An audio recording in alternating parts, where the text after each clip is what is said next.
Hi, it's Mark Bernard from the Bernard Institute for Cybersecurity, and I'm here today to talk about known vulnerabilities. We talked about this a little bit when we touched on vulnerability management in one of my previous videos. Hopefully you've already watched that by now. And now we're going to kind of carry on the discussion and discuss known vulnerabilities. By the way, if you watch my videos and you find them useful and you like them, please like them and please share them with your friends and with colleagues. Thank you. Okay, did you know that 51% of vulnerabilities are known, whereas 49% are unknown? Isn't that interesting? There are actually thousands of known vulnerabilities and also more unknown vulnerabilities that are used to exploit systems. Here are some of the top brands, for instance.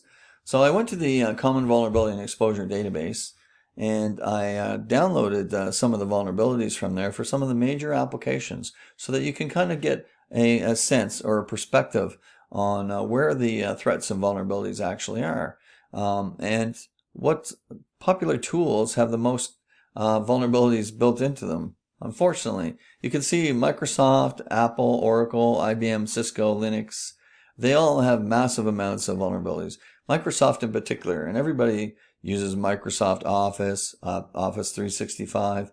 Microsoft Office has approximately 378 different products, and within those products they have almost 4,000 vulnerabilities.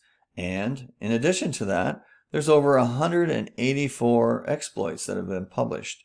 Now, exploits are where someone in the security business, it could be a hacker or it could be a security researcher, has taken the vulnerabilities and they've created a script using maybe C# or Java in order to exploit that vulnerability. And then they published that exploit code on the internet so people could download it and possibly use it. Of course, that would be against the law to use it unless you have a permission.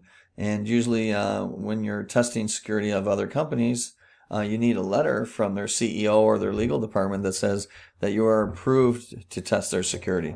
But if you're not, then there's a good chance that you could be arrested and go to jail. So whatever you do, don't test exploits unless you have permission from the company you're targeting.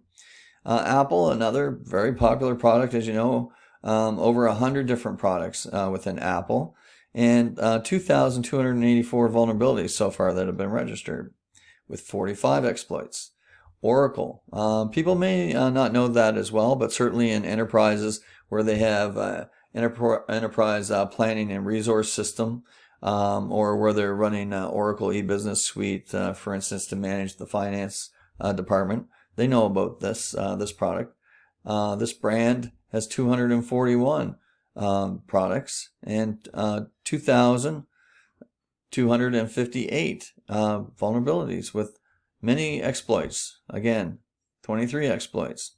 IBM also has a number of products, 566 with over 2,000 exploits.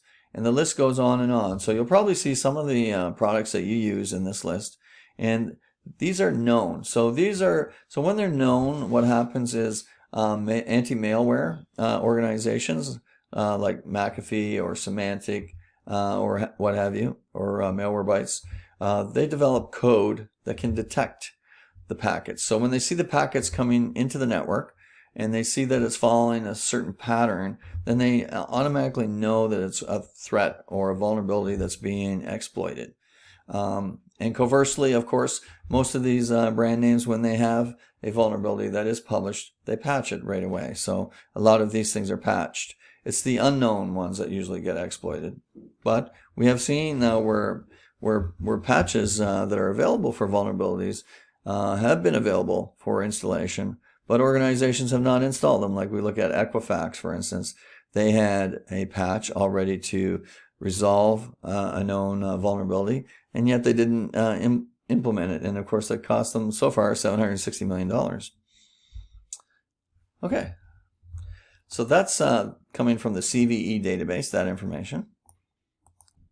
And then we're going to look at some actual data that's coming from a Honeypot project. So on this Honeypot project, they took 15 to 20 desktops.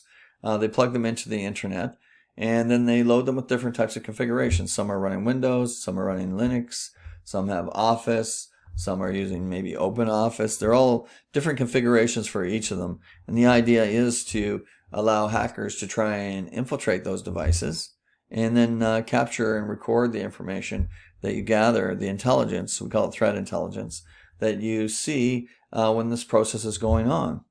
So as you can see, there's a lot of red lines. So the red lines are undetected and the green is detected. So you can see that it varies quite a bit.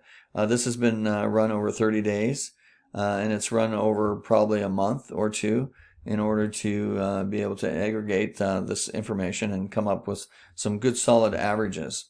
So you can see that there's a lot of room for somebody who's motivated as a threat agent and interested in what you're doing or what you have from services or products or information perspective, and want to go in and exploit your infrastructure and steal your knowledge away or your ideas and patents. This happens on a regular basis. When it's unknown, it's usually also undetected because as you know, we talked about vulnerability management and a number of techniques that you can use to try and detect some of these vulnerabilities, but nothing is 100%. So you need to be able to have the budget and the team and the skills of the people and the security analysts in order to be able to do that type of research and analysis and monitoring of your environment in order to detect things that are undetectable. It's very tricky. Honeypot projects are good things to have.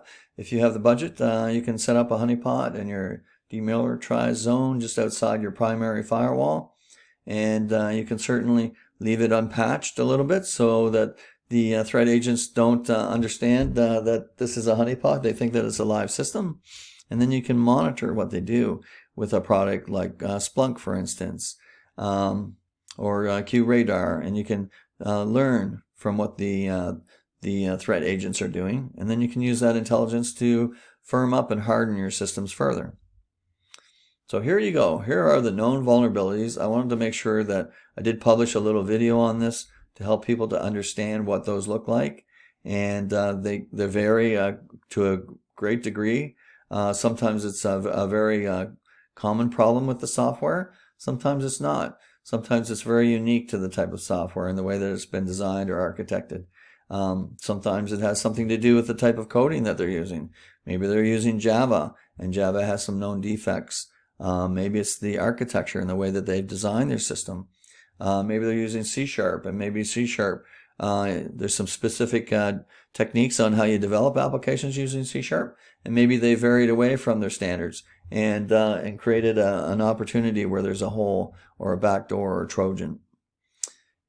So here you have it, again, known vulnerabilities. If you have any questions, drop me a line, comment on the video. Feel free to share the video with your friends, and don't forget to like it if you found it useful. You can find me on LinkedIn, Facebook, YouTube, and Twitter, and also on my website at thebernard-institute.com, and you can email me or call me. I would love to hear from you, hear what's going on, hear what kind of projects you're working on to see if I can help you in any way. And please remember to like and share the video so that we can spread the word on cybersecurity, so that we can bring the level of awareness up where we can stop some of these threat actors from actually creating havoc and causing damage to our companies and eventually our economy. Thanks for your time and have a great day.